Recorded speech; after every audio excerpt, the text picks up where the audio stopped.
Grabar esta computadora. Ahí sí. Estamos. Entonces, ayer vimos la parte que era interna, ¿cierto? De los dominios de la inteligencia emocional. En cuanto al liderazgo emocionalmente inteligente, habían cuatro dominios, ¿cierto? Cuatro fases, podríamos llamar también. Una interna que correspondía a dos, que era el autoconocimiento personal y la gestión de las emociones. Y una parte más externa, ¿cierto? Que también incluía dos, era la conciencia social y la gestión de las relaciones, que es lo que vamos a ver hoy día, ¿sí?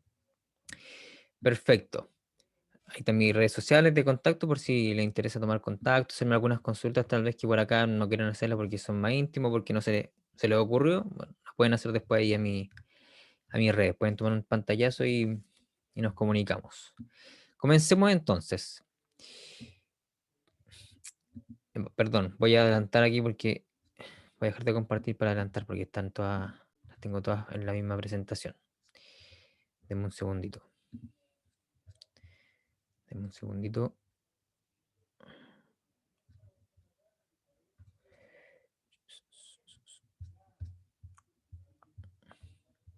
Ya, aquí vamos. Vamos entonces con hoy.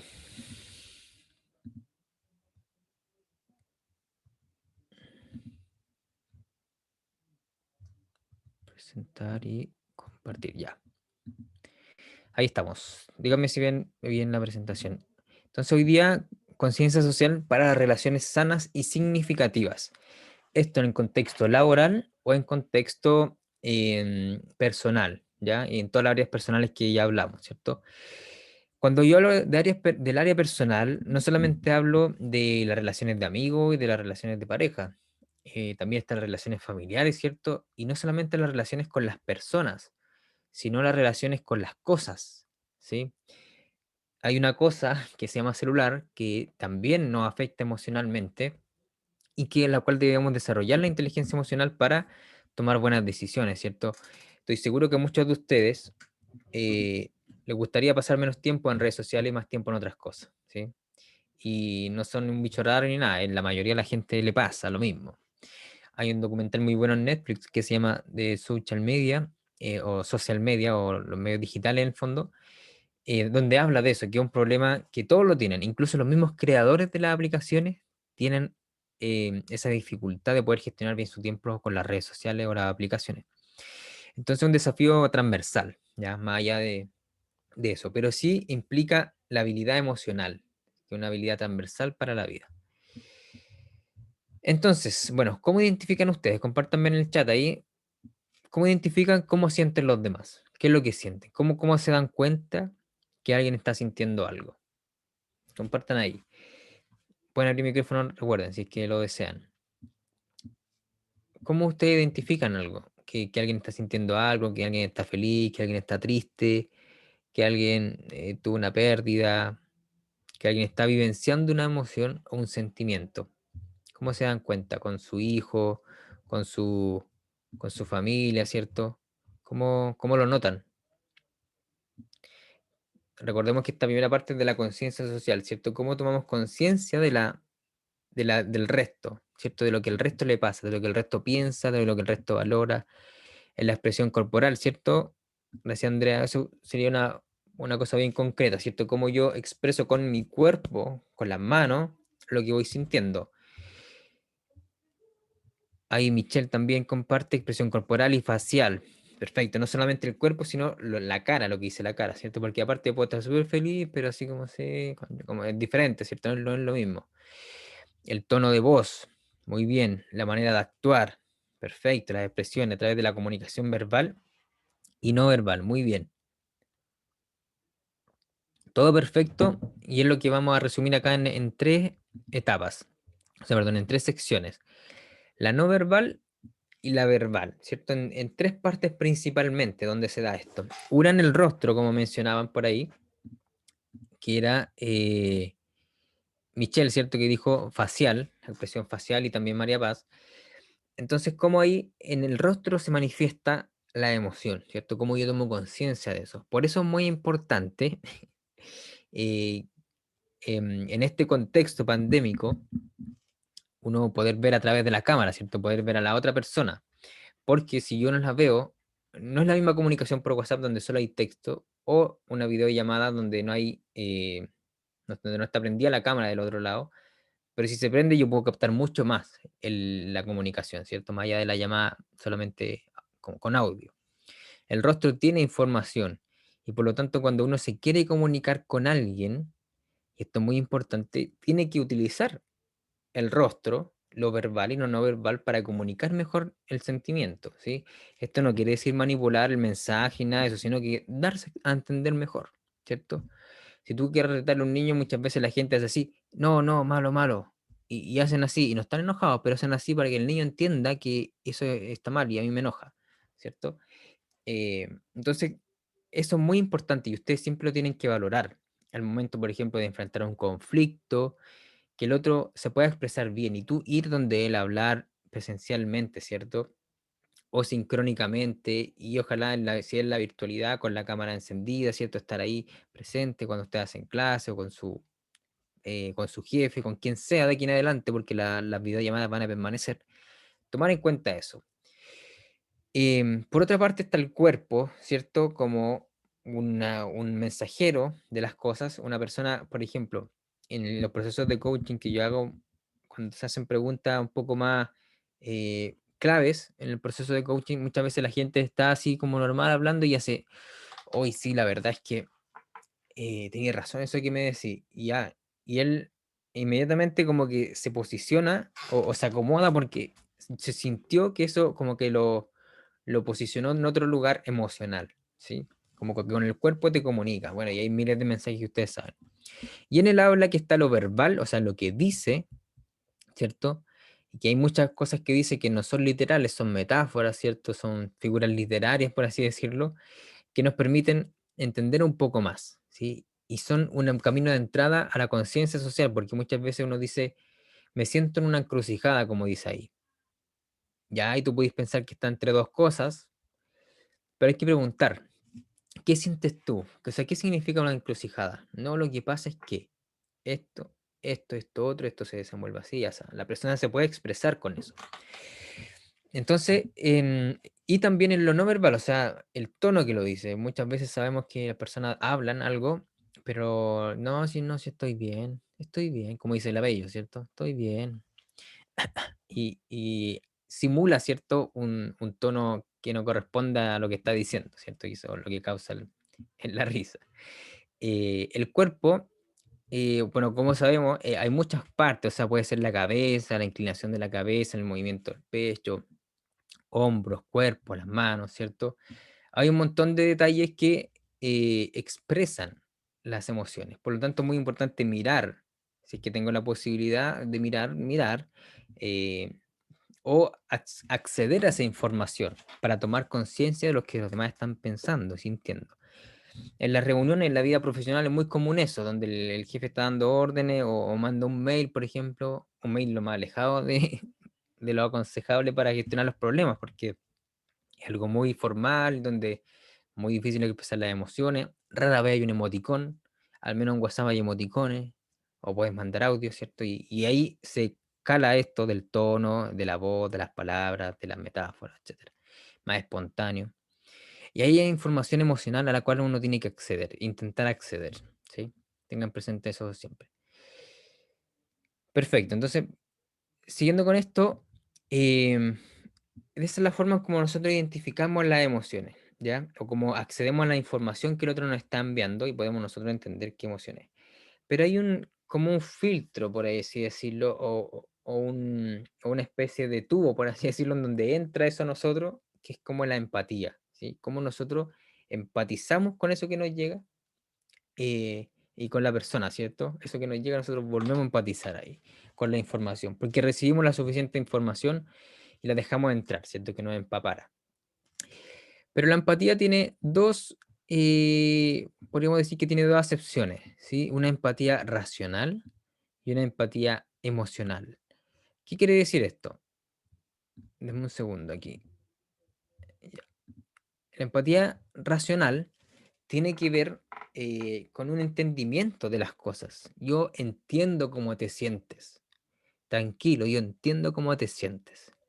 No si yo sé lo que tú estás sintiendo, no si yo sé lo que se siente, ¿sí? Yo sé lo que se siente, un saber, no es tanto desde la conexión emocional. Sí hay un grado, ¿cierto? Pero es más desde el saber, es más intelectual, es más de comprender la problemática que de asumirla como propia, ¿sí?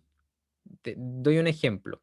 Bueno, y en lo emocional tiene que ver más con el afectarse por la situación, el afectarse por la persona, el convivir también con el problema porque lo hice parte mía. Lo incorporé, o sea, no es que el otro no haya hecho parte mía, sino que aquí lo incorporé más íntegramente, lo emocional con lo racional. Es una empatía mucho más profunda, como dice ahí, conectar con los demás a niveles más profundos. Entonces, les doy un ejemplo. Al principio de la pandemia, muchas personas se hacían ollas comunes, ¿cierto? En las poblaciones.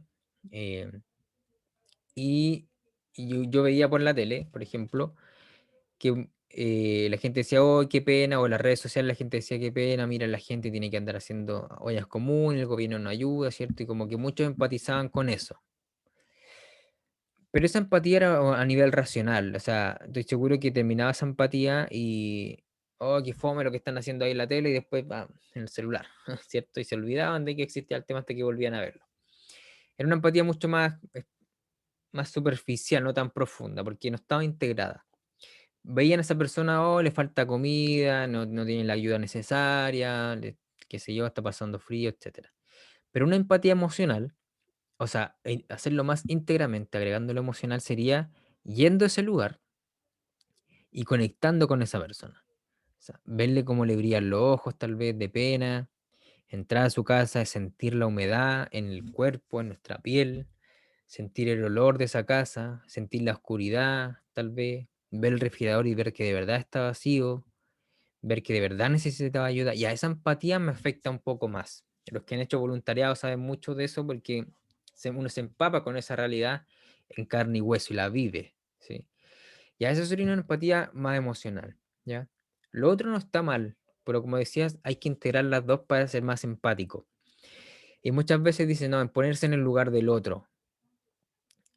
Ya, pero muchas veces nos ponemos en el lugar del otro, ah, sí, mira, no debe tener comida, debe tener frío, pero eso no nos provoca nada. Yo le estoy hablando de esto y probablemente usted no les da pena ni nada. Pero probablemente si van allá, sí van a empatizar un poco más, ¿cierto? Porque no solamente lo están entendiendo el problema, no solamente lo están leyendo un libro, conocen un rostro que les transmite emociones de esa vivencia. ¿Ya? Y esa es un nivel de conciencia social mucho mayor. ¿Ya? Y eso es desarrollar la empatía. O sea, todos tenemos la capacidad de empatizar. Lo que pasa es que no la practicamos porque empatizar emocionalmente nos afecta, nos desvía, puede ser de nuestros focos personales, porque si quedo mal con eso que estoy haciendo, es como, puta, mañana tengo que seguir trabajando, tengo que preocuparme de otras cosas. No nos dejamos afectar por eso, no nos dejamos que impregnarnos por esa problemática.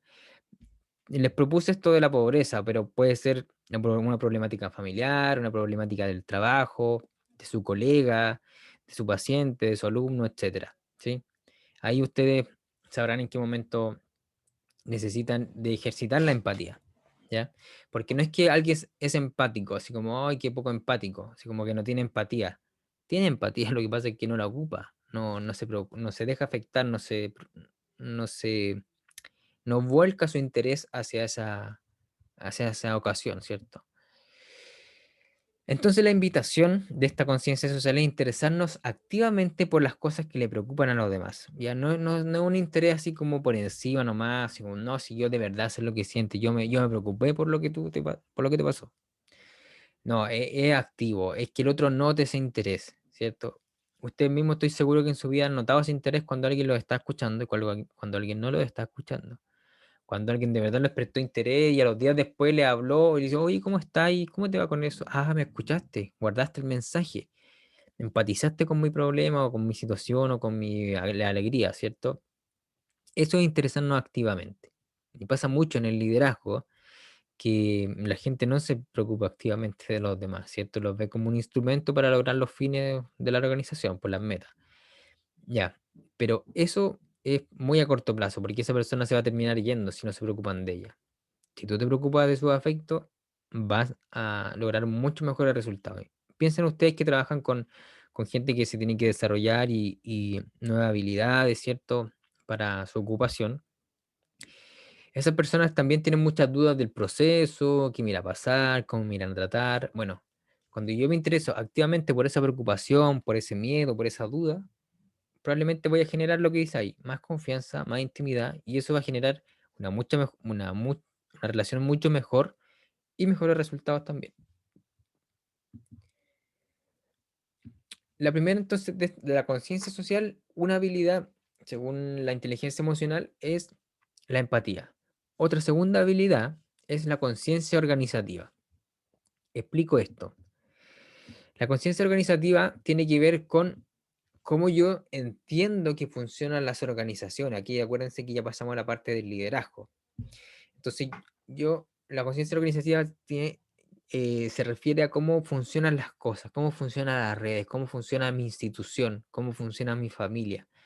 Un ejemplo bien, bien básico para pasar a otro más complejo es la típica de la familia, en donde, no sé, un papá le pregunta, el hijo le pregunta al papá, oye papá, ¿puedo salir con mi amigo? Pregúntale a tu mamá, ¿sí? Y tu padre le pregunta a tu mamá. Otra vía podría ser, ¿para qué le voy a preguntar a mi papá si ya sé que que tengo que preguntarle a mi mamá? Voy y le pregunto a mi mamá si puedo salir o no. Y ella me da el visto bueno. O yo podría decirle a mi papá, papá, ¿por qué no convences a mi mamá para que me deje salir? Porque si yo voy directamente con mi mamá no me va a dejar, ¿te fijas? O le pido a mi hermano, o le pido al vecino, ahí pueden ser muchas las opciones. Y eso es tener conciencia organizacional, porque sé cómo se toman las decisiones, sé cómo funciona, sé cómo es el flujo de decisión. Para eso hay que tener empatía, para eso hay que tener buenas relaciones con los demás, para la capacidad de influencia, ¿cierto? Etcétera. Entonces, en resumen, ¿qué agrega la conciencia organizativa a esto? Una es conocer el flujo de la toma de decisiones, ¿sí? Yo sé cómo funciona esto. En una organización sería, hay que convencer al jefe, pero el jefe no lo voy a convencer yo solo. Probablemente lo voy a decir a esa persona que lleva 2 años trabajando y yo que entré hace un mes, voy a ir por esa vía para convencer esto y aportar, por ejemplo, ¿sí o no? Entonces ustedes pueden ir por esas vías. Otro es el tono emocional, ¿cierto? Conozco del equipo, en la reunión, ¿cierto? Tomo conciencia de cuál es el tono que están tomando, ¿cierto? Que donde hay más pereza tal vez, donde hay más amabilidad y más disposición a ayudar. Los tiempos y las generaciones, la conciencia organizativa me ayuda a eso, ¿sí? A saber si yo voy a hablar con alguien que tiene 60 años, ¿cierto? Probablemente va a tener una idea del mundo de cierta manera. Si voy con alguien que recién está trabajando y tiene 25. Esta persona va a pensar de otra manera. Entonces yo como conciencia organizativa sé eso, sé cómo influye la edad, sé cómo influye un estilo, tal vez, sé cómo influye el tiempo, otra vez este no es el momento, tal vez hay que ir en otro momento, tal vez siempre a final de mes está más contento, o después de una reunión está más disponible. Ahí yo puedo ir sondeando, ¿sí? Es muy importante esto. No sé si se acuerdan de la primera definición que les di de inteligencia emocional que decía, es la capacidad de monitorear constantemente los sentimientos y las emociones propias y ajenas. Ya, la conciencia organizativa tiene que ver con eso. Sondeo cuándo es el momento. Estoy monitoreando las emociones. Mira, veo que ahora está más disponible. Este es el momento. Pero no es solamente como ese momento cuando te dicen, oye, sí, anda a hablarle ahora porque ahora, ya. Es como yo saber cómo funciona la otra persona, ¿sí? Es como ese colega que ustedes tienen o compañero de curso que ustedes tienen donde ustedes saben cómo tratar con él, ¿sí? Ya sea complejo o más fácil, de más fácil trato, ustedes saben cómo tratar con él, cuándo hablarle, cómo hablarle, ¿sí? Eso es conciencia organizativa. Estoy seguro que ustedes la han aplicado en algún momento, pero ahora la tienen que intencionar mucho mejor. Para el liderazgo es muy bueno esto, conocer las redes, ¿cierto? Como dice arriba también, saber influenciar al resto. Cuando conozco lo anterior, sé mucho mejor cómo influenciar. Conozco la cultura organizacional, ya conozco cómo funcionan las cosas, conozco las tradiciones, conozco los hitos principales, las cosas más importantes, ¿sí? Yo, por ejemplo, en mi historia laboral tenía ciertas preocupaciones, porque algo era importante y por qué no, pero me di cuenta que para la gente de la organización no era importante que yo hiciera eso. Por ejemplo, yo recuerdo que estaba haciendo una presentación y que le hiciera bonita, o un afiche creo que era. Eh, para ellos no era importante eso, para ellos era importante que llegara a todas las personas, por ejemplo. Genial, porque está bien, pues, o sea, ellos le daban más importancia a eso. No le importa, porque justo en ese momento estaba trabajando con gente de más edad, en esa tarea en particular. Entonces no le interesaba si la cuestión estaba bonita o no, le interesaba que llegara la gente y da lo mismo cómo, ¿sí? Eso es la cultura organizacional. Probablemente en una organización más joven, un afiche malo, una presentación fea no va a pegar, ¿cierto? Va a ser criticada. Pero en una organización, cuando se lo presenta a alguien mayor, probablemente eso no le va a interesar. Esas cosas organizacionales son muy importantes. Cómo se trata entre los hombres y las mujeres, por ejemplo, si hay discriminación o no hay discriminación, el cuidado por el medio ambiente, ¿cachai? Si ustedes están en una organización y imprimen, tal vez nadie les dice nada, pero si no, probablemente van a ser muy criticados, ¿cierto? Y yo he conocido espacios así, pues, donde yo digo, pero ¿qué onda esto? ¿Por qué no lo cambian? Porque es la cultura organizacional, que requiere una intervención mucho más compleja, ese tipo de cambios. Pero es importante que ustedes sepan que existe para que se adecúen o lo intenten cambiar en la medida que puedan, o influir en el cambio. Y lo otro es conocer los actores relevantes, ¿cierto? O sea, con quién ir, en qué momento, en qué tema, en qué conversación, a quién acudir. Todo esto conforma la conciencia organizativa, que yo tomo conciencia de cómo funciona lo social en mi grupo, en mi familia, en mi amigo, en mi empresa, en mi organización. También es muy importante estar atento a los datos, a lo cuantitativo, a la encuesta, a lo contingente que sucede en cada lugar. Como para darle un ejemplo, en contexto de pandemia, aquellas personas que volvieron a sus labores, la principal sensación en un 54% era la preocupación, seguido por la angustia en un 35% y por el miedo en un 33%. ¿Esto por qué se los menciono? Bueno, porque es un dato muy preocupante, ¿cierto? Que la gente se sienta así a la hora de ir a trabajar. Pero también porque la, ¿cómo se llama? Se me fue la idea. La, la pandemia o cualquier contingencia genera emociones, ¿cierto? El 18 de octubre del 2019 genera una sensación, genera una forma de estar en el mundo que me afecta, ¿sí? La pandemia genera otra cosa, el inicio de clases genera otra cosa, el final de año genera algo. Por lo tanto, yo tengo que tomar conciencia de estos momentos anuales y contextos del país o de la ciudad que van a afectar a la gente y a mi equipo. Si yo sé, por ejemplo, que ahora es Navidad, probablemente sé que el 22 de diciembre están todos preocupados de los regalos. Por lo tanto, yo puedo como líder gestionar eso a mi favor o a mi contra. Si yo sé que todos van a estar preocupados de los regalos y lo hago trabajar hasta las 9 de la noche o les mando mucha pega, esa gente va a colapsar. Pero si les digo, ¿saben qué? Tómense el lunes en la mañana, el lunes 22 en la mañana, y después trabajamos, pero full hasta el 24, al mediodía, por ejemplo. Pero compren sus regalos con tiempo. Probablemente eso desde el lunes en la tarde hasta el 24 van a ser mucho más productivos a que si están con ¿qué voy a comprar? ¿A qué hora voy a salir? ¿Voy a alcanzar o no voy a alcanzar?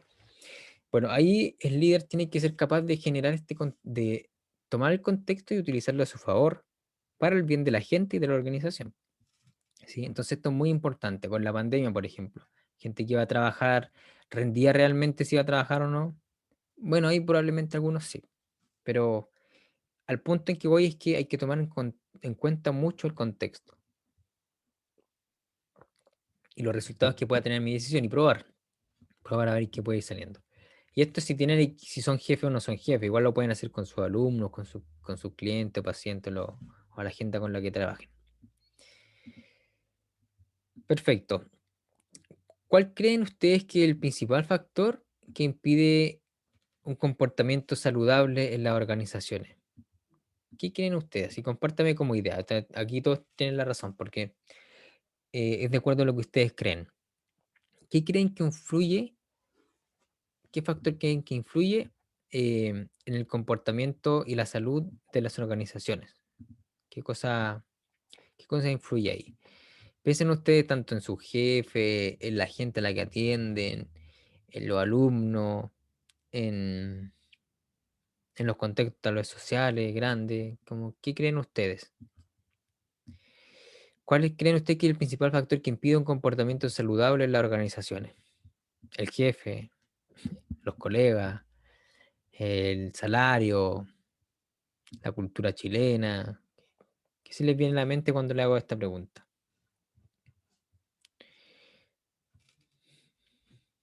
Tomen en cuenta todo lo que puede influir en el comportamiento de las personas en las organizaciones.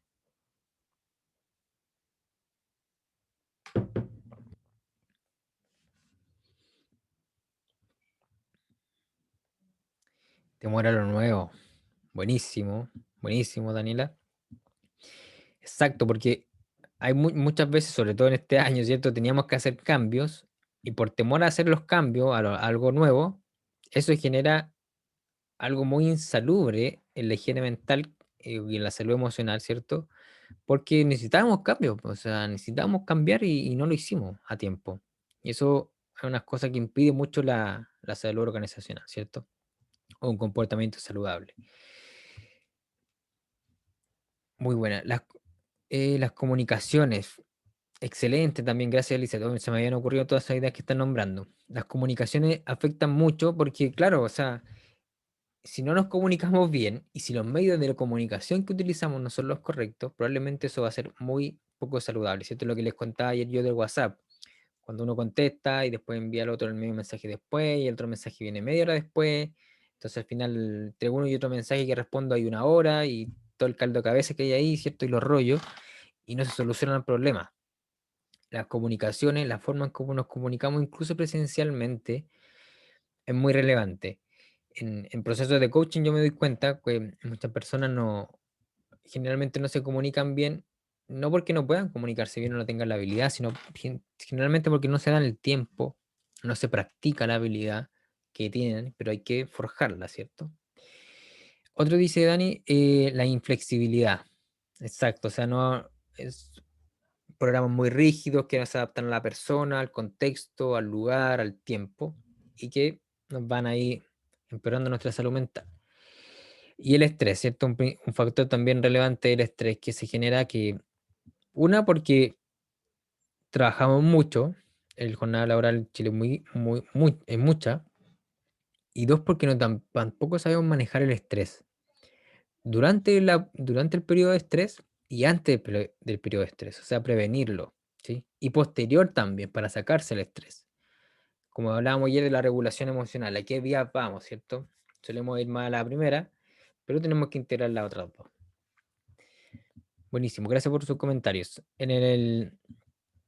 Algo que va a pasar mucho y que ustedes tienen que tener presente también es que cada vez más millennials entran a trabajar. O sea, este año ya como que dejaron de entrar los millennials si hablamos generacionalmente.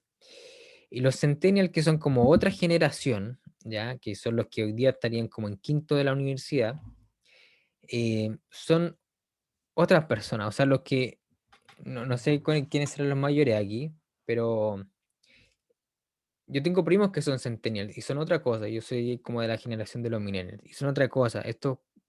Esa generación nació con una tablet bajo el brazo, nació con teclas digitales o como con la huella, no con teclas, perdón, con pantallas, pero no con teclas, con el touch.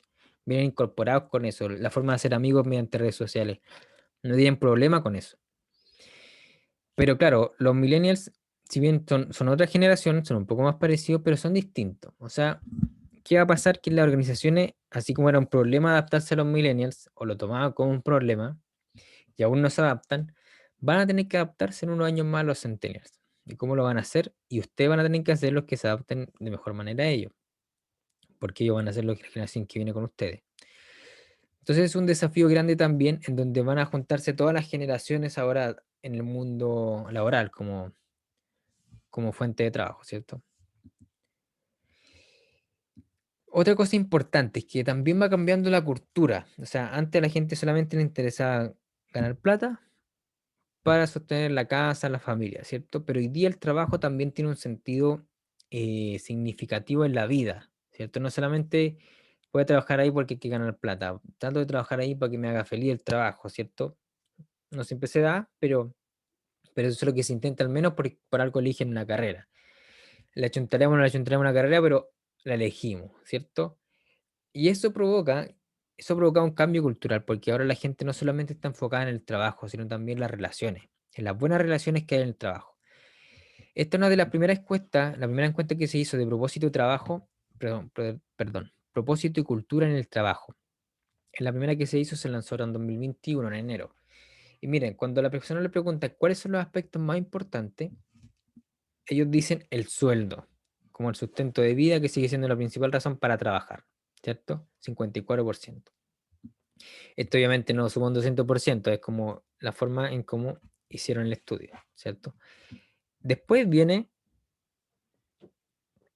las oportunidades de crecimiento.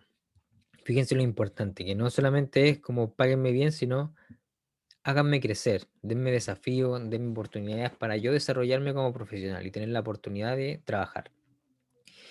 Y también muy seguido viene el propósito, o sea, que sea algo en donde sintamos que la organización tiene un propósito, que genera un impacto positivo en el mundo, ¿sí? Y las relaciones, ¿cierto? Tener relaciones de valor, profundas, y que yo me pueda relacionar con los demás como con un amigo, con confianza, ¿cierto? Y que esto satisfaga nuestra relación de pertenencia a un lugar. Y esto antes no estaba, hace 20 años estos últimos tres, yo diría que el segundo está por ahí.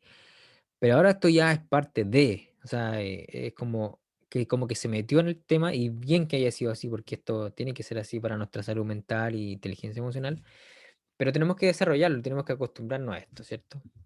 Y es importante también que ustedes lo fomenten en sus lugares.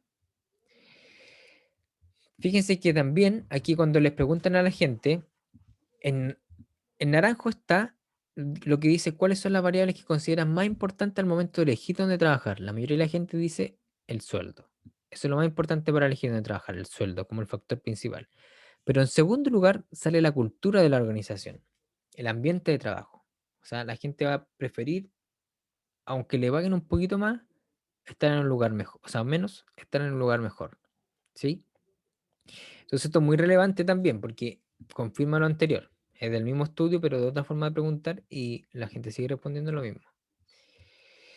Bien, entonces vamos a pasar a conceptos para la conciencia organizacional, o sea, y ¿cómo se llama? Habilidades prácticas, muy prácticas para que ustedes la ejecuten y puedan aumentar esa conciencia emocional y cuidar de eso. La primera es hacerse predecible. ¿Ya? ¿A qué se refiere hacerse predecible? Es anticiparse a lo que sucederá. Mucha gente, como la mencionaba, no recuerdo quién era, em, Elizabeth, que decía las comunicaciones son importantes. Exactamente, las comunicaciones son muy importantes, pero muchas veces no comunicamos, ¿ya? A veces pecamos de subcomunicar y no sobrecomunicar. Y es importante comunicarse, ya sea si tú eres jefe o eres un colaborador, ¿cierto? O tienes un jefe o lidera un curso, un equipo, un paciente. ¿Por qué hay que anticiparse? ¿Qué es hacerme predecible? Es que es cuando tú, perdón, es cuando tú te anticipas a lo que sucederá. Por ejemplo, si yo aquí tengo mi celular y les digo, chiquillos, estamos en esta reunión, pero me tienen que hacer una llamada muy importante porque, no sé, mi mamá está en el hospital, por ejemplo, o mi esposa está en el hospital, o mi hijo está en el hospital. Entonces me van a llamar para ver cómo salieron los exámenes, a ver a qué hora lo tengo que ir a buscar. Yo, al comenzar esta charla, yo le hubiese dicho, si me hago predecible, chicos, me van a llamar en 20 minutos, así que si me llaman, porfa, no se preocupen. Yo voy a contestar en 3 minutos y volvemos. ¿Sí? Listo. Me hice predecible. ¿Qué pasa si yo no lo hubiese dicho? Yo estuviese aquí con ustedes en la charla, le digo, oh, chiquillos, perdón, me están llamando, y voy y contesto. Probablemente el mensaje que yo mandé es como, chicos, ustedes no son tan importantes en este momento, es más importante esto que está saliendo aquí, que no sé qué es tampoco, pero voy a contestar. Pa, ¿sí? Con el mensaje anterior yo les dije a ustedes, oye, ustedes son importantes para mí, por eso me preocupo de que me van a llamar, ¿sí? Algo que yo sabía que iba a suceder. No siempre vamos a saber lo que va a suceder, pero cuando sabemos, bueno, anticiparse, hacerse predecible. Muchas personas, por ejemplo, en cuarentena tenían a su hijo en sus casas y estaban en reuniones y el hijo se asomaba y lo retaban y todo.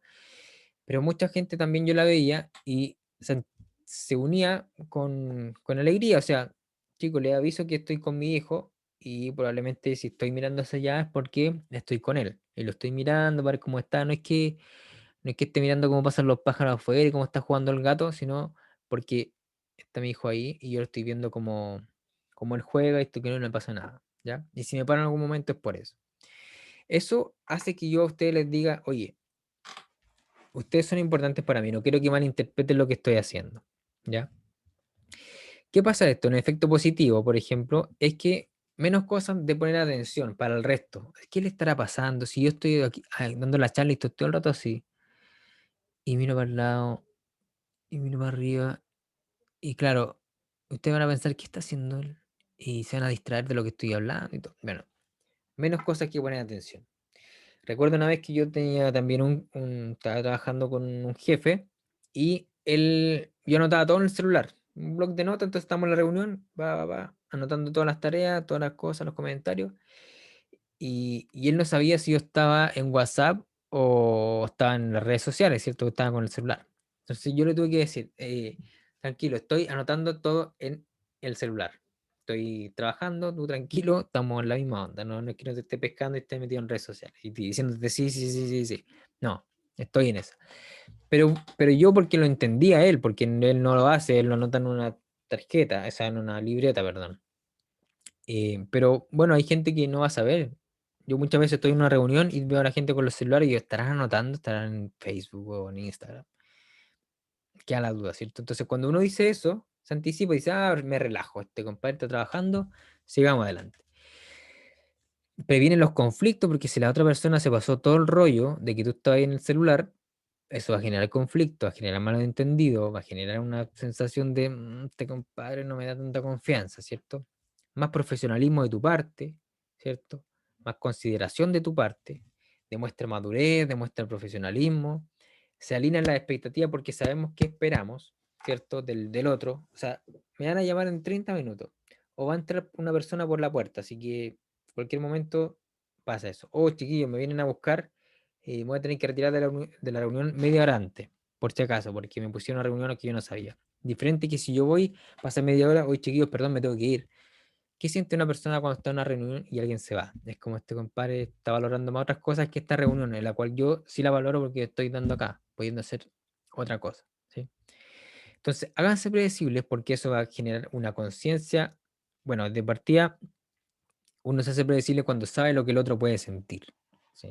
Se puede sentir mal o menoscabado, subvalorado. Entonces, yo me hago predecible para que el otro se sienta bien, aumentar la relación, ¿cierto? Y a mí también me evita muchos problemas y interpretaciones. Bueno, no sé si lo comenté ayer, pero por esto mismo es necesario valorar la presencialidad y la sincronicidad. Que lo positivo de esto es que se reducen los malos entendidos, permite percibir mejor las emociones, porque están todos los rostros y todo estoy mirando, permite expresar mejor lo que uno siente. Es que no, pues, espérate, te estoy diciendo algo muy importante. Y ahí uno sigue hablando, ¿cierto? Lo físico, lo corporal, lo facial, influye mucho. Se resuelven los temas mucho más rápido cuando estamos presentes, cuando estamos al mismo tiempo hablando y no en chat. Saca el tema de la lista de preocupaciones, que eso también es siempre un loop abierto ahí. Eso tenemos que siempre acostumbrarnos a sacar esas cosas de la mente y reduce la incertidumbre, ¿cierto? De lo que pueda pasar, porque se soluciona ahí. O al menos se dice, ya, esto quedó abierto, esto quedó cerrado. Otra cosa de la conciencia organizacional es la escucha activa, ¿ya? Generalmente cuando se dice escucha activa, la gente piensa, ya, tengo que escuchar activamente, estar presente, escuchar con atención. Eso es escucha activa. Y no, la escucha activa, que es lo que trabajamos en el coaching, es mucho más que eso y es mucho más difícil de que escribir esta frase aquí. Ya yo hice un resumen aquí, pero es una habilidad que se forja con mucho tiempo. Una habilidad de la escucha activa es repetir ideas y conceptos literalmente. No sé si a ustedes les ha pasado que alguien viene y les dice, hoy ¿saben qué? Como que tengo ganas de comerme un helado, por ejemplo, por decir una cualquier cosa. ¿Un helado? Y tú con solo decir un helado, y la persona dice, sí, es como que ando antojado, como de chocolate, le va a dar hambre ahora, como de chocolate, algo así, como hace tiempo que no me como un helado, hoy qué ganas de salir a la plaza y comer un helado.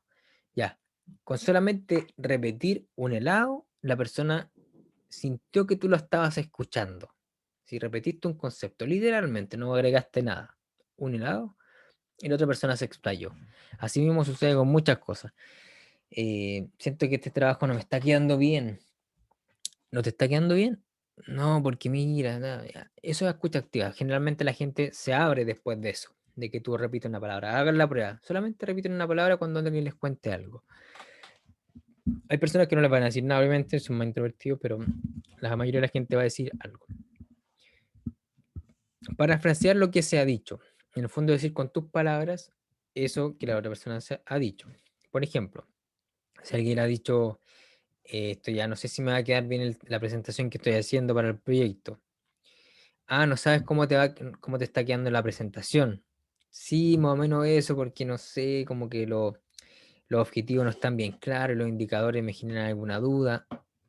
¿Se fijan? Como que la otra persona, tú parafraseas, intentas eh, entender la idea de lo que el otro está diciendo. Esto es mucho más complejo, te voy a un resumen aquí. Podríamos hacer un taller de cada una de estas cosas. Suspender la crítica y los juicios. Generalmente cuando escuchamos estamos más pensando en lo que el otro está diciendo, interpretándolo, que escuchándolo realmente. Como intentar, esta persona es así, así, así, esto es lo que quiere decir, va, va. No, si ya te entendí. Pero generalmente eso aplica más como a los juicios, ¿cierto? Como que me hago la idea más. Estamos más preocupados también de incluso de lo que vamos a decir y responder que de escuchar. Eso es muy importante. Estamos más preocupados de responder que de escuchar. Y tenemos que suspender la crítica y los juicios e intentar entender nomás. No me lo recuerdo quién preguntó ayer que sobre lo complejo que era el estallido social y y la empatía y la conexión emocional y la salud mental en ese tiempo. Generalmente en ese tiempo, yo le decía, la gente solamente tenía juicios. Alguien apoyaba un poco la marcha, apoyé la violencia. No, había mucho de ese debate. No, no apoyo la violencia. Eh, pero sí apoyo la causa. Pero entonces estás apoyando la violencia. Entiende, ¿cachai? Como, te preocúpate de entender, no de responder, no de hacer juicios. Otra es escuchar con el corazón, o sea, no solamente escuchar lo que dice, sino las emociones. Y lo otro es preguntar. Generalmente, cuando escuchamos, al tiro damos consejo, al tiro damos opinión, al tiro damos la respuesta y no preguntamos. Como que damos por hecho de que lo que nos contó en esa frase ya dice todo. Y no, no dice todo. Jamás dice todo. Incluso si ustedes preguntan, pero al menos preguntando van a estar más cerca de entender qué es lo que la otra persona quiere decir. ¿Sí? Eso sería como un resumen de la escucha activa. Podríamos hacer un taller entero de eso, como les decía, pero como, como tips bien rápidos. Bien, terminando ya con lo de la conciencia organizativa, los beneficios de la salud mental uno de los beneficios es que aceptar las emociones negativas aumenta la salud mental o reduce el riesgo de caer en desequilibrio, ¿cierto? O disminuir la higiene mental. Las emociones no placenteras pueden ser corrosivas en nuestra mente cuando no las enfrentamos, o cuando no las aceptamos, o cuando no las meditamos, no las incorporamos, ¿cierto? Cuando las evitamos. Hay que aceptarlas como parte de la vida y aprender a convivir con ella y a responder a ella, aprender a responder a la tristeza, aprender a responder a la frustración, etcétera. Quien actúa sabiamente tiene más niveles más elevados de salud mental y satisfacción con la vida. Esto hay mucha investigación de eso. Las personas que son inteligentes emocionalmente, su nivel de satisfacción con la vida, su nivel de felicidad, de bienestar es mucho mayor. Bien, si hay alguna duda, coméntenme ahora algún comentario. Como yo les decía, siempre está abierto el micrófono para hacer algún comentario. Y si no hay ninguno, vamos a tomar un break ahora de 3 minutos de esta primera parte y después vamos a volver con el liderazgo emocionalmente inteligente. Aquí vamos a pasar la parte de la gestión de las relaciones y les voy a contar estilos de liderazgo, ¿ya? Cómo aplicarlos, cuándo aplicarlos y cuáles son, obviamente. Así que tómense un break, vayan al baño, busquen algo para comer, para tomar y volvemos en 3 minutos, ¿ya? Y ahí terminamos esta última parte y hacemos la conclusión. ¿Ok?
Bien, estamos de vuelta ya. ¿Están por ahí? ¿Me oyen? Un segundito arriba para ver si ya están de vuelta. Michelle se va uniendo. Perfecto. Gracias, Daniela y Yarela. Perfecto, vamos comenzando entonces. Volviendo a hacer el resumen, para que se nos quede bien grabado cuáles son los 4 dominios de la inteligencia emocional, ¿cierto? El primero era la autoconciencia emocional, el segundo, la gestión emocional, que es la personal, ¿cierto? En un plano interior. Y después en un plano exterior, la conciencia organizacional, que es lo que vimos recién, y la gestión de las relaciones, que es lo que vamos a ver ahora. ¿Sí? Entonces, bueno, ¿qué es la gestión de las relaciones? Es la capacidad de movilizar y llevar sus relaciones por un buen camino y hacia un buen puerto. No significa manipular, no significa que las personas hagan lo que yo quiero, significa que mi relación, mi vínculo con el otro, yo lo gestiono, lo intenciono, ¿sí? Es algo que hacemos siempre, pero lo hacemos con más o menos conciencia, más o menos intencionadamente. Tener una vida mucho más intencionada, mucho más con propósito, teniendo más claros los caminos, genera una sensación de seguridad y satisfacción mucho mayor. Entonces, cuando yo sé hacia dónde quiero llevar mi relación, eso va a ir mucho mejor. La relación con mi hijo, con mi pareja, con mi amigo, con mi familia, con mi mamá, con mi colega, con mi jefe, etcétera, ¿sí? Con mi equipo. Entonces, el que gestiona bien las relaciones, en el fondo, es capaz de movilizar esto por un buen camino. Liderar las relaciones es llevarlas hacia un destino, ¿cierto?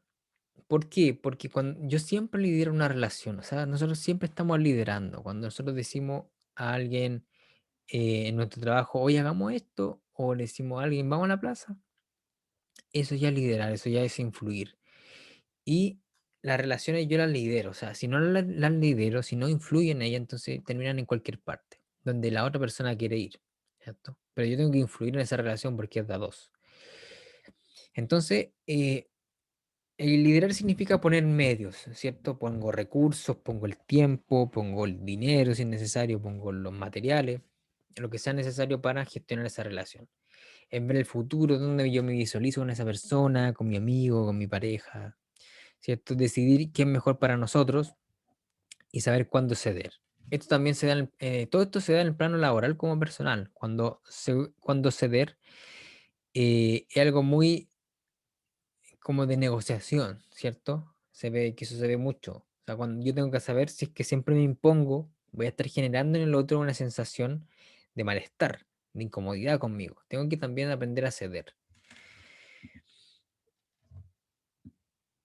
Los que tienen un buen dominio, un desarrollo de este dominio, tienden a ser buenos líderes, ¿sí? Los que tienen una buena relación con la influencia, con la gestión de relaciones, tienden a ser buenos líderes. Piensen ustedes en un buen líder que hayan tenido en su vida, en su colegio, en el área deportiva, musical, en su trabajo, en su universidad. ¿Qué personas eran buenos líderes? Generalmente las personas que gestionaban muy bien las relaciones, lo que se llama, no el que se lleva bien con todos, es muy diferente eso, no es el carretero, el que es más bueno para la talla, no es esa persona, es una persona que sabe gestionar bien las relaciones, porque muchas veces el carretero tiene buena con alguno, pero mala con otro. Ya, ese probablemente en una posición de liderazgo él no le va a ir muy bien.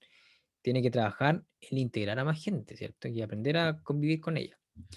Entonces los líderes que saben manejar bien las relaciones, sea cual sea, se van a desarrollar mucho mejor en ambientes de encargo de liderazgo, de jefatura. Y ya me encargo de liderazgo, no solamente al liderazgo formal, ¿ya? Que sí, pueden ser profesores, pueden ser jefes, pero ustedes también influyen como líderes no teniendo el cargo formal, sino el informal. De hecho, muchas veces el líder informal influye mucho más que el líder formal, que puede ser una persona que en la cual le han depositado una confianza, que lleva años trabajando, que su palabra tiene peso, porque una persona coherente tiene razón y genera credibilidad. Perfecto. Vamos aquí entonces y nos vamos a detener un poco. Y aquí me gustaría también si es que alguien quiere aportar con algún ejemplo, con algún comentario, porque esta es la parte como más importante del liderazgo que vamos a hablar. Entonces, los invito a abrir su micrófono o a compartir en el chat si tienen alguna idea o comentario. o así como si les parece interesante eso, a ver si yo me quedo un poco más en ese espacio. Me va a ayudar mucho su feedback. Bien, liderazgo visionario. Daniel Goleman de la inteligencia emocional hablaba de dos formas de separar el liderazgo. Una era un estilo resonante y otro era un estilo disonante. El resonante, imagínense ustedes una campana donde le pegan y vibra, ¿cierto? Se queda vibrando y sonando. Ya, esa campana resuena, están en la misma onda, los movimientos entonces resuena, rebota una con la otra, ¿cierto? Y si hay un vidrio, ese vidrio va a resonar, ¿cierto? Porque están en la misma onda. Ya, eso es lo que logra el liderazgo visionario, estar en la misma onda con las demás personas, ¿sí? Estar en la misma sintonía, está conectado con la otra persona, ¿sí? Tiene cosas en común o intenta tener cosas en común. Tiene una visión de futuro, conecta con los propósitos, ¿sí? A diferencia del líder disonante, o sea, de una forma disonante, es que no hay conexión. No están en la misma onda, no están en la misma sintonía y cuesta mucho la conexión. Ya, estos 6 estilos de liderazgo que yo los voy a compartir, hay 4 que son de estilo resonante y 2 disonante. Del resonante, el primero, visionario. Visionario se encarga de eso, ¿cierto? De conectar con los propósitos de los demás. Tiene muy claro en la mente y en el corazón los propósitos de la organización, ¿sí? Sabe para qué es la organización, sabe cuál es su rol y también sabe cuál es la visión personal de las personas e intenta descubrirla. Ya, si yo le pregunto a ustedes, ¿cuál es su visión en el trabajo? Tu visión personal, tu propósito en el trabajo. Probablemente muchos van a decir, no sé, ayudar a la gente. Paréntesis, muchas personas entran a la universidad porque quieren ayudar a la gente. Cuando yo hago charlas vocacionales o conversaciones vocacionales, le pregunto, ¿por qué quieres estudiar eso? ¿Qué quieres estudiar? Algo para ayudar a la gente. ¿O por qué vas a estudiar eso? Porque eso ayuda a la gente. Ya. ¿Y qué carrera no ayuda a la gente? Todos ayudan a la gente, directa o indirectamente la ayudan. Entonces, tiene que haber algo más allá para conectar con nuestro propósito, ¿cierto? ¿Quién quiero ser yo en esa profesión? ¿Sí? Em, y algo un poco más narrado, ¿cierto? Un poco más vinculado a mis valores. Por eso es importante el autoconocimiento personal. Porque si yo no me conozco lo suficiente, ¿cómo voy a llegar a ser un líder visionario si todavía no conecto con lo mío? ¿Puede ser conectar con lo otro? Raro, ¿cierto? Va a ser muy poco creíble esa forma de liderar. Y este líder visionario, tómelo, como les digo siempre, en lo personal y en lo laboral, en los dos contextos. Bueno, conectar constantemente con la visión genera inspiración, genera motivación, ¿cierto? Cuando yo les digo a ustedes, oye, vamos a ir a la playa, por ejemplo. Oh, imagínate la playa, arena, agüita, tirado ahí, bajo el quitasol, una comida rica, qué sé yo, relajado. Como que esa situación como que a uno la inspira, ¿cierto? La motiva para trabajar para eso. Lo mismo pasa en la organización. Imaginemos un colegio, por ejemplo. Imaginemos que formamos a los jóvenes que van a ser buenos profesionales, que van a poder lograr sus sueños, ya sea deportistas, ya sea músicos, gente de la profesión universitaria. Ya, ese líder es capaz de conquistar con eso. ¿Ya? Y eso lo vincula mucho al objetivo personal de cada uno. ¿Sí? No solamente el líder de la organización, sino que ayuda a que tú conectes con eso. Perfecto. El líder también visionario crea otros líderes. ¿Por qué crea otros líderes? Porque el líder visionario sabe que la mayor manera de ser líder no es liderando solamente él, sino que todos influyan. ¿Por qué? Porque en algún momento él va a dejar de ser líder, él no es eterno, y va a necesitar que otras personas también transmitan la visión. Entonces va a necesitar que esas personas sean líderes. Entonces, un buen líder siempre crea otros líderes, porque sabe que el proceso de liderazgo es colectivo. No es solamente él el que lidera, sino que muchos. Como yo les decía, muchas veces le va a tocar a él, que es el líder formal, pero en otro momento le va a tocar al líder informal. ¿Sí? Véalo usted en el deporte, por ejemplo, donde uno generalmente es el que anima, el capitán, pero hay otros que también influyen en el equipo y lo motivan, lo llevan adelante. Piensen ustedes en su equipo de trabajo, los que están en la universidad o los que están ahora trabajando, em, que hay personas que no tienen liderazgo formal, pero sí lideran mucho y motivan e influyen, animan, incluso hasta dirigen y dan tarea a algunos, ¿cierto? Entonces un buen líder siempre va a dar el espacio a eso, va a guardarse el ego y el protagonismo para darle el espacio de crecimiento a los demás. El liderazgo es un proceso colectivo. El liderazgo visionario sabe que la mejor motivación es un buen motivo. Es algo lo que sea realmente significativo. Eso es realmente muy motivante para las personas. Generalmente decía, bueno, estoy motivado. No estás motivado porque realmente el motivo no es lo suficientemente motivante. Si fuese lo suficientemente motivante, estaría un poco más motivado. O estaría en la motivación, ¿cierto? Pero ¿qué pasa? Muchas veces tenemos un motivo y se nos olvida, lo dejamos de lado, lo pasamos. Pero el liderazgo visionario siempre intenta conectar con eso, ¿sí? Muchas veces nosotros necesitamos ese liderazgo visionario con nosotros mismos para motivarnos, ¿cierto? Y volver a, ¿por qué estoy estudiando esto? ¿Por qué estoy trabajando aquí? ¿Por qué tengo esta profesión? Eso nos ayuda mucho también.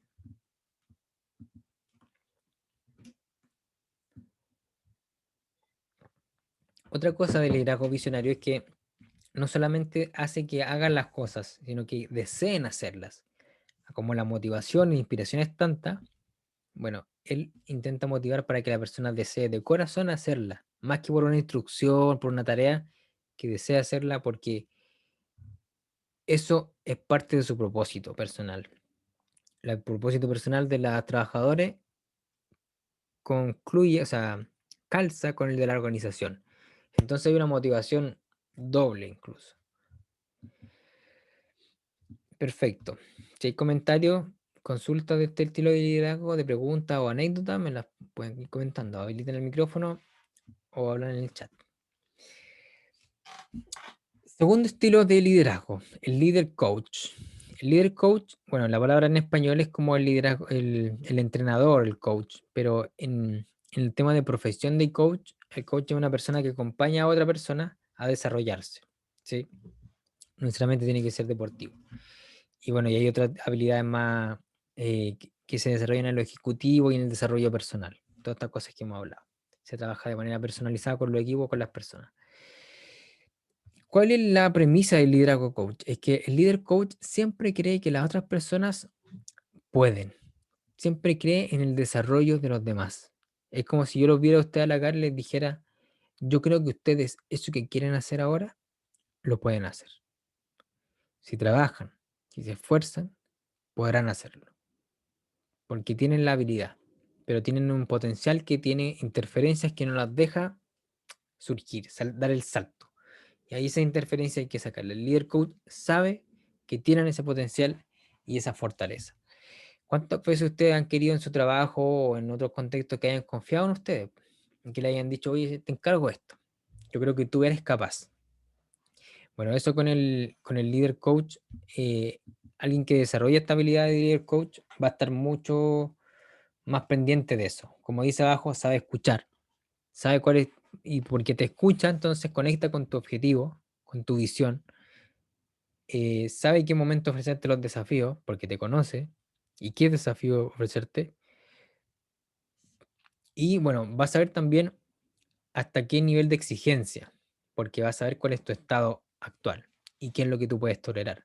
Pero siempre cree que tú puedes desarrollarte, siempre está pendiente de desafiarte en el buen sentido, para que tú crezcas. Tiene mucha conciencia del potencial y el desarrollo, o sea, ve en los demás muchas habilidades, ve mucho potencial, ve espacio para desarrollarse. Piensen en una persona, tal vez conocen a alguien así que confiaba en ustedes, que los animaba a dar un poco más de ustedes. Y como último, explora las fortalezas. No solamente dice, ay, no, si yo te conozco, sino que te pregunta, oye, ¿y de qué más eres capaz? ¿Qué otra habilidad tienes? ¿Qué otra cosa te gustaría hacer? ¿Qué cosa nunca has hecho? Y podría ser interesante que hagas, por ejemplo. Y el líder coach se preocupa de eso. Esto genera desarrollo y mantenimiento del rendimiento en el trabajo. Si usted atiende a un paciente, entonces también tienen que ser líder coach porque tienen que identificar las habilidades que el otro tiene, mantenerse ahí y constantemente, porque usted dice ya te va a nombrar dos. estoy seguro que ustedes le preguntan a cualquier persona, ¿cuáles son tus fortalezas? Van a decir tres, dos, y después se les van a acabar. Porque no estamos acostumbrados a hablarnos así, a hablarnos en plan de fortalezas, sean de habilidades, de fortalezas del carácter, de... No estamos acostumbrados a habilidades blandas, ¿cierto? Y creemos que además somos malos en todo, tenemos muy baja autoestima, entonces creemos que no somos lo suficientemente competentes. Que para decir que soy bueno en oratoria tengo que ser prácticamente un orador internacional, ¿cierto? Pero no necesariamente. Es el líder coach. El efecto Pygmalion es lo que les contaba yo delante, que es que los demás pueden, ¿cierto? Cuando yo creo en ellos, los demás creen que ellos pueden. El efecto Pygmalion, para hacerle una metáfora, o explicar la metáfora, o sea, perdón, el mito, era Pygmalion, que era creo que era un rey, no recuerdo muy bien, que eh, andaba buscando como la mujer perfecta. Y no la encontraba, no la encontraba, no la encontraba. Hasta que él decidió hacerla. Y hizo una escultura. Y creo que le llamó Galatea. La amó tanto la estructura, le quedó perfecta como él la quería. La amó tanto, la amó tanto, la amó tanto, que se convirtió en realidad. Y esa estatua se convirtió en realidad. Bueno, y este mito explica, y el efecto de Mariana un poco viene de la psicología, ¿cierto? Pero saca este mito como para explicar eso, que cuando yo creo en alguien, esa persona termina creyendo que lo es. Si yo le digo a un niño constantemente, oye, tú eres tonto, tú eres tonto, tú eres tonto, tú eres flojo, tú eres tonto, esa persona se va a terminar creyendo que es tonto. Pero si yo le digo, oye, tú puedes, tú tienes esta capacidad, tú te puedes esforzar, tú eres inteligente, tienes la habilidad, tienes que desarrollarla, tienes que esforzarte, eres un joven esforzado, eres respetuoso, esa persona se lo va a terminar creyendo también. Muchas veces nos pasa a nosotros mismos que tenemos que andar diciéndonos las cosas para creérnoslas. Pero el otro tiene que decirnos las cosas para que las creamos. Ya, ese es el efecto Pygmalion. Y esto no es solamente un efecto así como allá tenés que creer. No, no es como creer, creer es poder. No, no es eso. Es trabajar. Sí, es trabajar por las cosas. Es desarrollar una capacidad de admiración por las demás personas que sea realista. Es conectar con la fortaleza de las personas, conectar con los sueños, con la historia, con los dolores, pero creerles que pueden. Esto sería un gráfico de cómo sería un líder coach o un líder visionario. La mayoría de los líderes en desarrollo, los líderes que no son capaces de gestionar un equipo, parten así. Parten con una motivación muy, muy buena. Muy, muy buena, ¿cierto? En alto nivel empieza el proyecto, pero después empieza a decaer. Empieza a decaer y después sigue decayendo. Y después sigue decayendo y después sigue decayendo. Hasta que al final el proyecto no prospera. Estoy seguro que muchos de ustedes están en proyectos de WhatsApp, o sea, en proyectos que están en WhatsApp, grupos, y que nadie más los tocó. Y que nunca terminaron o nunca empezaron. Porque partió así muy motivado y después fue. ¿Por qué? Porque no había un líder que mantuviera esto o porque los líderes que habían no fueron capaces de sostener el rendimiento y cumplir el objetivo para el cual era el proyecto. En cambio, bueno, y además que no pueden, les cuesta mucho mantener la crisis, ¿cierto? Salir de las crisis, este líder no va a ser capaz de salir de una crisis. En cambio, este otro líder, que es un líder más sólido, va a partir igual de motivado. Va a bajar la motivación porque nadie puede mantenerse high todo el tiempo, pero después va a mantener en ciertos niveles de rendimiento y de motivación. Va a subir, va a bajar, pero se va a mantener. Se va a mantener funcional y en camino hacia el objetivo. Ese es un líder sólido, un líder que tiene la habilidad, un líder que no es vende humo, un líder que conecta con las demás relaciones, ¿cierto? Que es capaz de salir del conflicto, de gestionarlo apropiadamente. Ese es un líder sólido. Y esto es lo que tenemos que aspirar. Hay mucho liderazgo anterior. Parte una cosa, pero después guatea, como decimos en chileno, y no llega a ninguna parte. Tercer estilo de liderazgo, el liderazgo afiliativo. Este estilo de liderazgo también pertenece a la rama resonante, ¿cierto? Que conecta con los demás. Si se fijan, hay mucha conexión interior.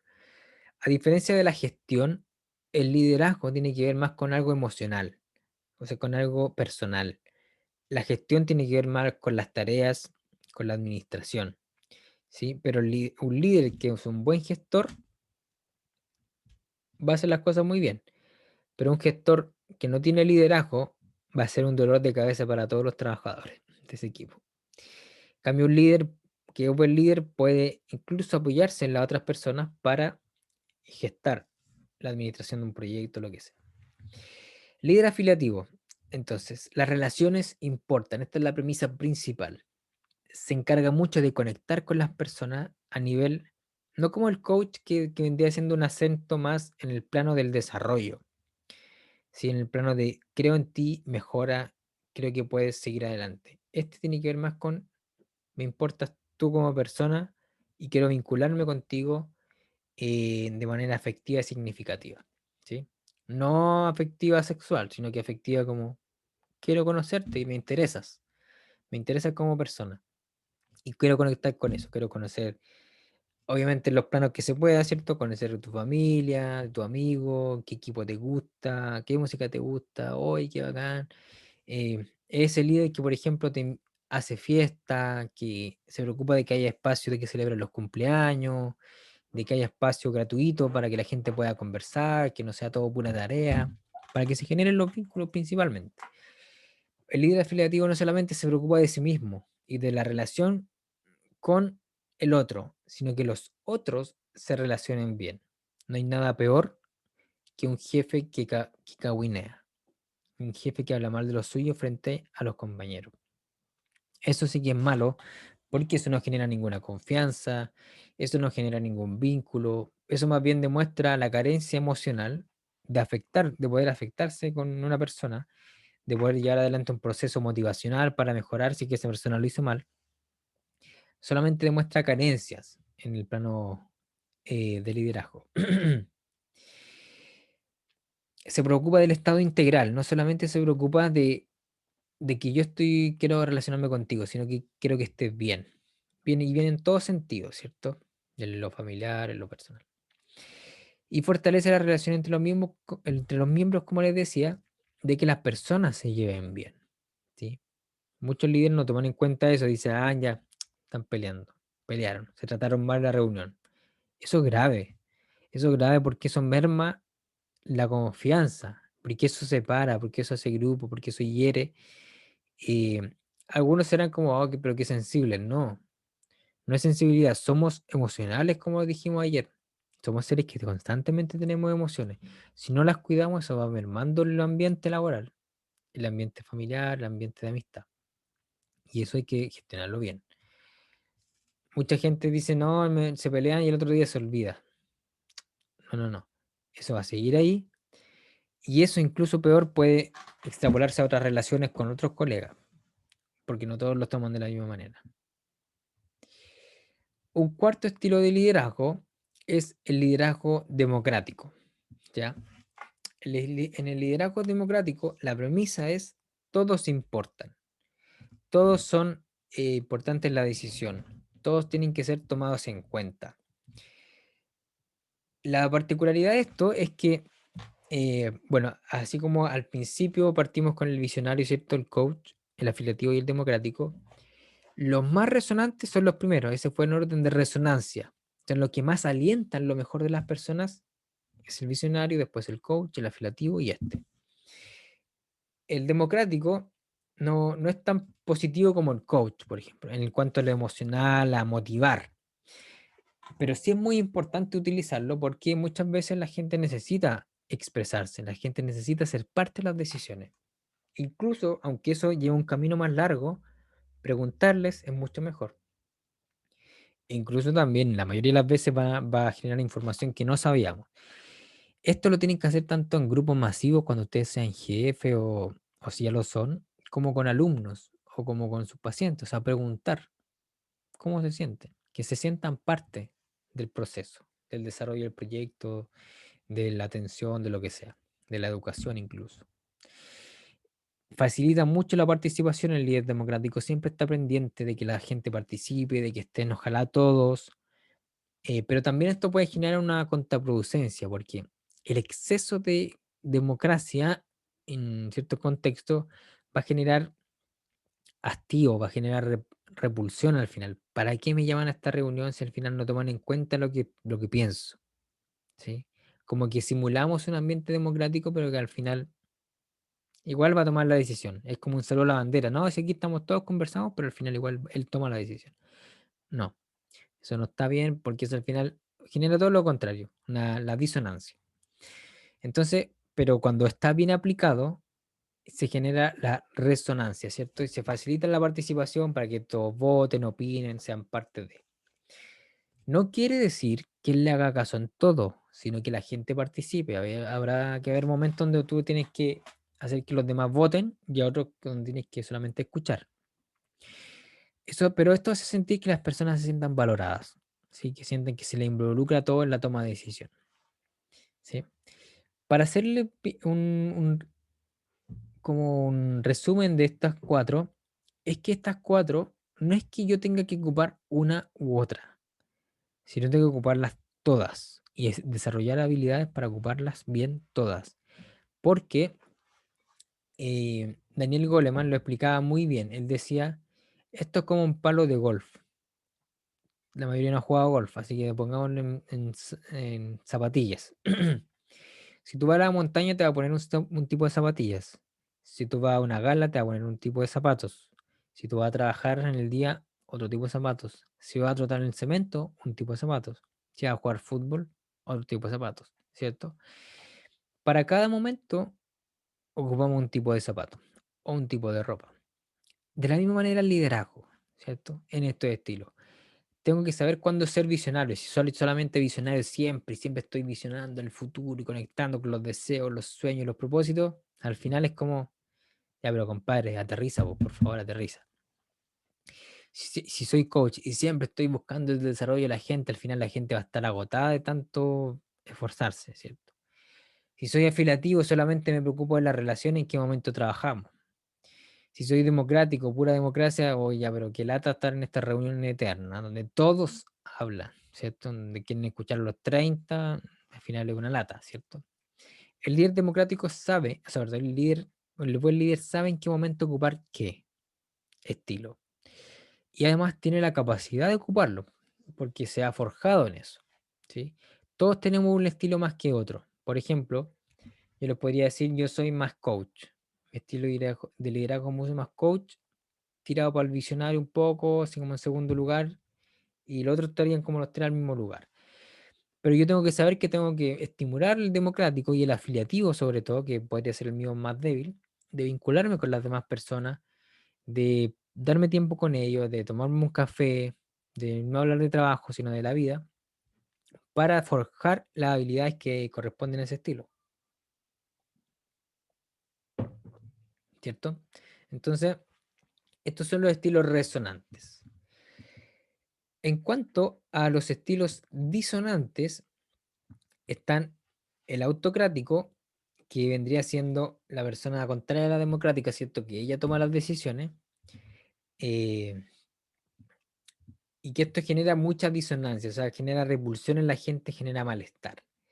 Pero hay que saber cuándo ser autocrático, hay que saber cuándo hacerlo. No es que esté mal ocuparlo, sino que genera disonancia, genera malestar en la gente, pero cuando lo ocupo bien, genera algo positivo a mediano o largo plazo, ¿sí? Por ejemplo, si ustedes están liderando un equipo o si son jefes de un área y echan a una persona que era conflictiva, ya, y que justo, no sé, el equipo era de 10, habían 3 personas y 7 que se portaban súper bien y 3 que eran medias conflictivas. Y de esas conflictivas, una persona en particular era muy influyente en el conflicto, influía a las otras dos.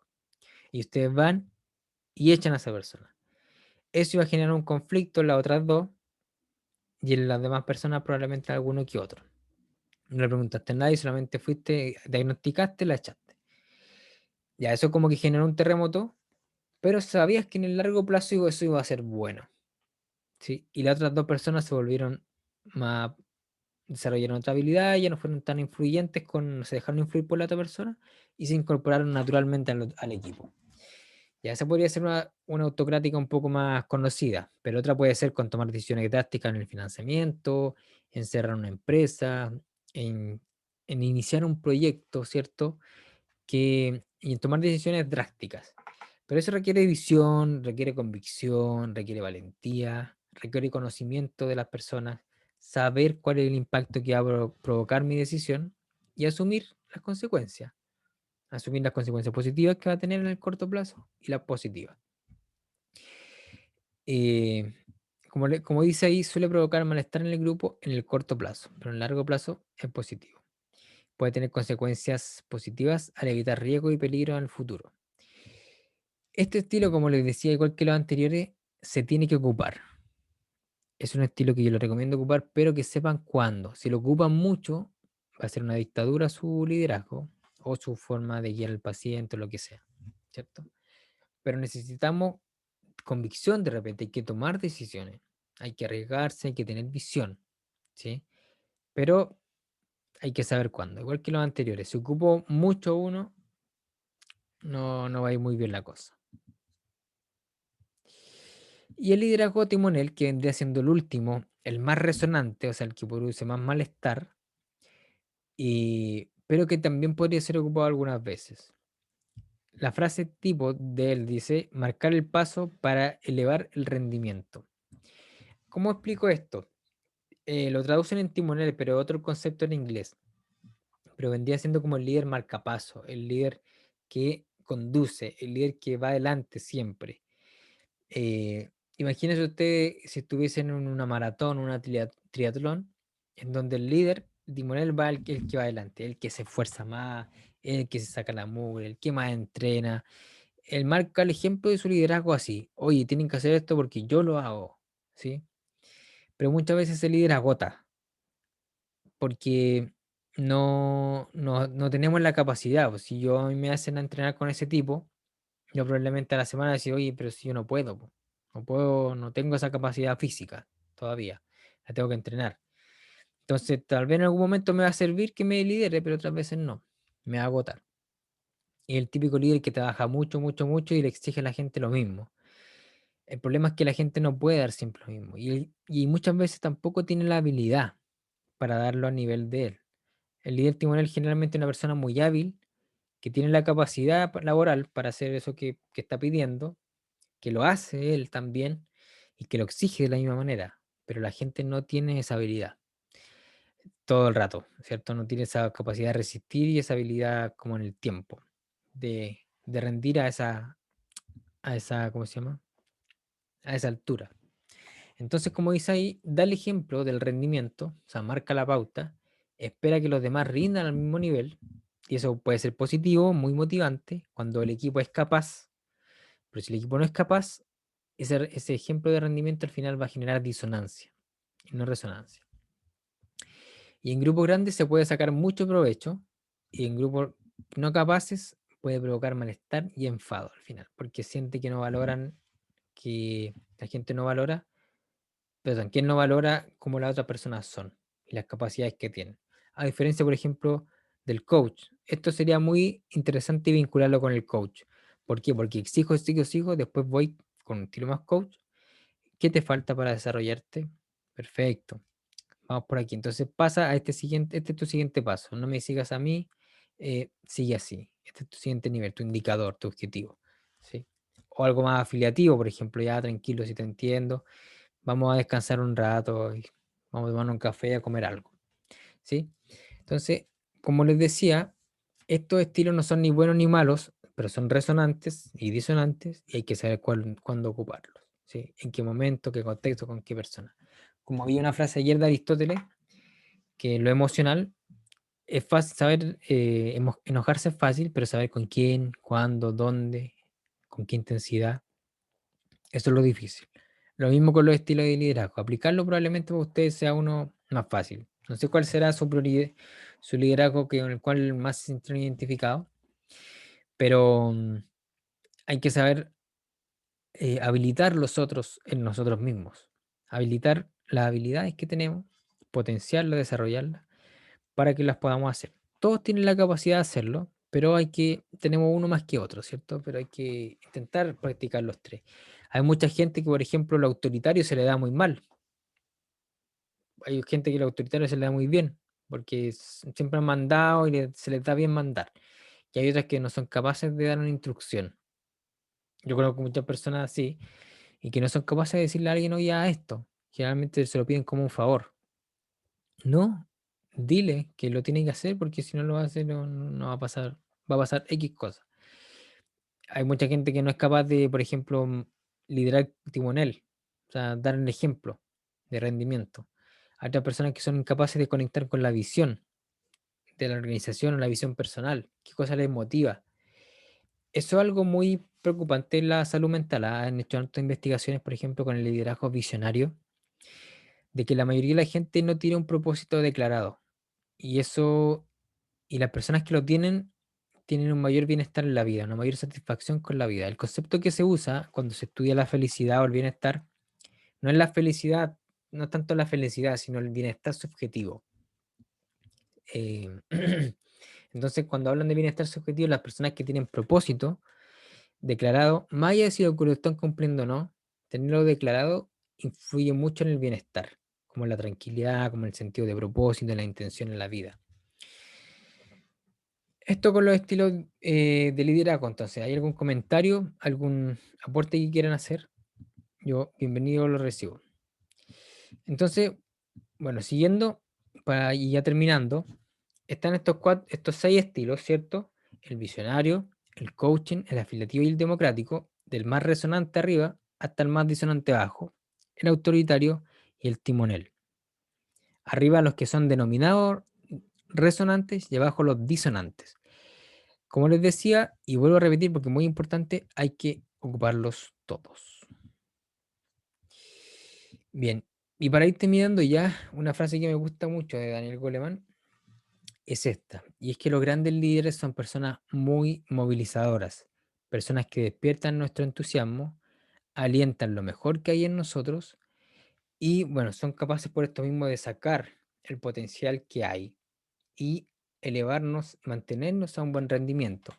Seamos jefes, sea nuestro paciente, sean nuestros colaboradores y colegas, sea nuestro jefe al que lideramos, porque si el liderazgo es influencia, ¿qué nos impide liderar a nuestro jefe? No tenemos por qué ser jefe para liderar a nuestra familia, ¿cierto? Etcétera.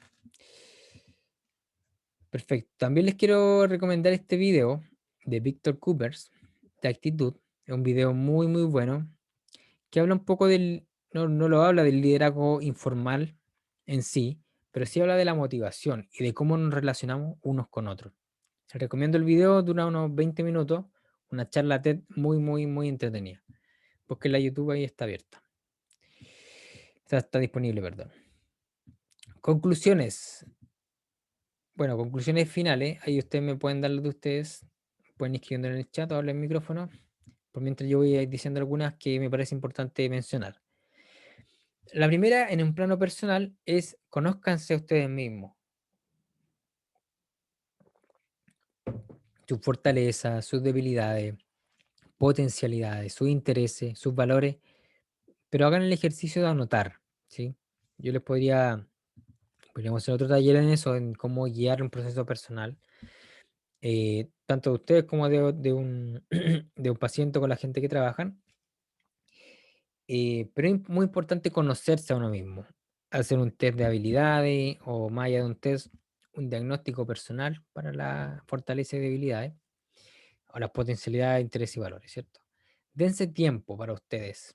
Ya dense tiempo no significa solamente dense tiempo y vean Netflix o estén en las redes sociales. Es valorar tus emociones, es capitalizar los buenos momentos, cultivar las emociones como lo que nombramos ayer, validarlas. Recuerden que tienen información y algo dicen, pero darse tiempo de calidad con ustedes mismos, con las demás personas, eso también va a ayudar mucho. E intenten entender sus emociones. Si pónganle nombre, como dijimos ayer, etiqueten, identifiquen en qué parte del cuerpo la sienten, practiquen eso. Yo les voy a mandar material complementario para que puedan seguir con alguna de estas cosas. Creo que van 3 ejercicios. Va el medidor de emociones, que era la tablita que les mostré, el body map, que es como para reconocer las emociones, y el de las creencias, que me parecen fundamentales a la hora de llevar un proceso de desarrollo personal. Hay muchas más, pero como hablamos de esto, me parecieron importantes esas. Y a plano externo es comunícate, expresa lo que sientes. Los demás no son adivinos. Nosotros esperamos que los demás entiendan de verdad lo que sentimos, pero los demás no somos tan importantes para los demás como para que puedan no entender tan bien de una, ¿sí? Los demás necesitan una explicación de más, necesitan que a veces sobrecomuniquemos y aunque sea una lata hay que hacerlo, hay que forjar esa habilidad, ¿cierto? Y además no van a adivinar, nunca van a saber realmente lo que sentimos, lo que quisimos decir. Pero por lo mismo nosotros tenemos que comunicar. Si ya tú sientes que hablan mucho, yo creo que no tienes que hablar más, solamente tienes que dejar que te pregunten, como consejo. Pregunta y dialoga presencialmente. Evita la generación de rumor e incertidumbre permanente en redes sociales. Esto, bueno, lo hablamos mucho. Traten de cuando sea algo conflictivo, verlo presencialmente o sincrónicamente, pero no por chat. Y colabora en el clima de trabajo. Fomentar hábitos saludables, tomar iniciativa, transmitir optimismo y confianza. Los buenos climas de trabajo son porque hay muchas personas buenas en crear clima de trabajo, muchas buenas personas en relacionarse. Cuando hay malos climas es porque, disculpa que lo diga así, pero es porque las personas son malas, no son buenas personas. No se aman, no se perdonan, no se toleran, no se ayudan, no se aportan, no se colaboran, no se enseñan. Así es nomás, po, así es nomás. Entonces, si tu clima laboral es malo, hay algo que hacer con las personas ahí. ¿Alguien levantó la mano por eso, no? No, ya. Em, entonces el clima laboral se mejora así, se mejora desarrollando las habilidades personales, la capacidad de enseñar, de perdonar. Se habla muy poco del perdón en las organizaciones, pero ¿cuántas veces ustedes guardan rencor con algún colega o un jefe? Ahí hay mucho también que trabajar y un área muy subvalorada, que se le vincula más a a las espiritualidades, pero tiene mucho que ver con el desarrollo personal. For- Entrenar la habilidad de perdonar. Entonces, bueno, el clima de trabajo es muy importante para el desarrollo de tu equipo, de tu organización y de tu liderazgo. Bien, les voy a compartir en el chat una encuesta de satisfacción que a nivel personal. Disculpen hoy día que estuve como medio apretado la garganta, no tengo coronavirus porque he estado aquí toda la semana, pero perdón, estaba leyendo aquí lo de Camila. Pero perdón por la voz. Camila dice, siento que tengo hartas cosas que debo trabajar en mí primero para luego replicarlo con los demás. Perfecto, ese es el camino. Ese es el camino porque si no, ¿cómo le pedimos a los demás, cierto? Muy bien. Me gustó y fue gratificante comprender un poco más las emociones, sentimientos frente a la relación con nuestro cuerpo, con las demás personas. Harto que considerar, llevar al hecho y replicar. Exacto. Yo les diría, no se angustien porque esto no es como de un día para otro. A diferencia de que si yo quiero aprender a ocupar el Word o el Excel, voy a YouTube, me veo un video de 3 minutos, vuelvo y lo aprendí y lo arreglé. En las habilidades personales nos pasa que en esta generación que no es todo tan instantáneo. No es que descargue una aplicación y se me soluciona el momento, se le me solucionó el problema, perdón, y listo. No, aquí hay que trabajar, aquí hay que entrenar, como dice Cami, hay que poner en juego estas cosas día a día, tratar de entrenar. Mejor si tienen un coach o alguien que le ayude o un proceso, ¿cierto? Como esto lo hicimos en 2 días, pero si lo hicieran una vez a la semana, una vez cada 3 semanas, sería mucho más choro poder trabajarlo, porque ahí yo le daría talleres, ejercicio, hagan esto estas 3 semanas, volvemos a la otra, vemos qué hacemos, y así. Cosas más prácticas, de más tiempo, de menos tiempo. Pero hay que entrenar, no se soluciona como un Excel o como un programa, ¿sí?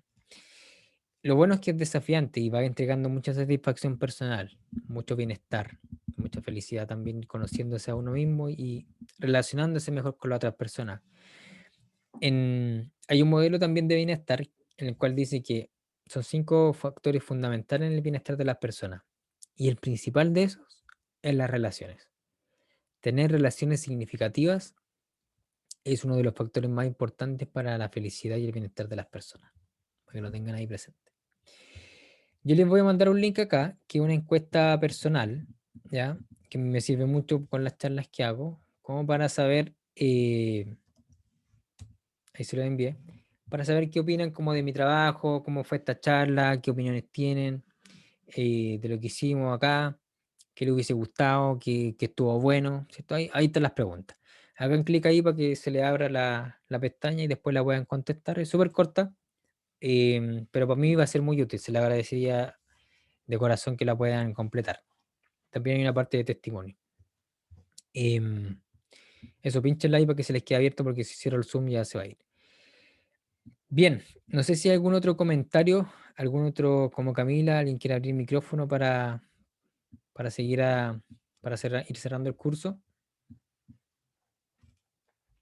Yo les voy a compartir materiales, dije, unos videos y unos ejercicios, por si acaso. Se lo voy a hacer llegar por medio de Daniela.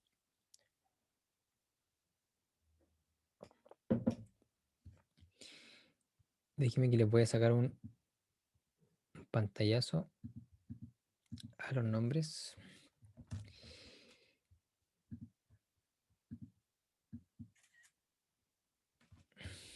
Bien, ¿no hay ningún comentario más?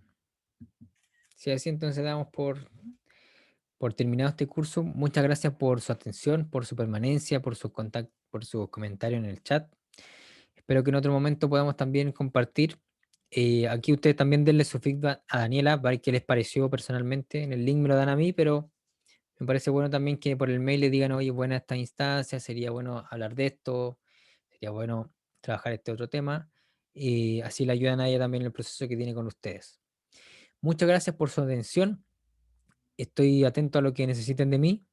Si alguien quiere algo en particular, necesita saber de algo más, me pide nomás, yo feliz comparto material y nos vemos en alguna otra ocasión cuando sea pertinente. Muchas gracias. Hasta luego. Gracias, Lisette, Camila, Daniela, Michelle. Nos vemos, que les vaya bien.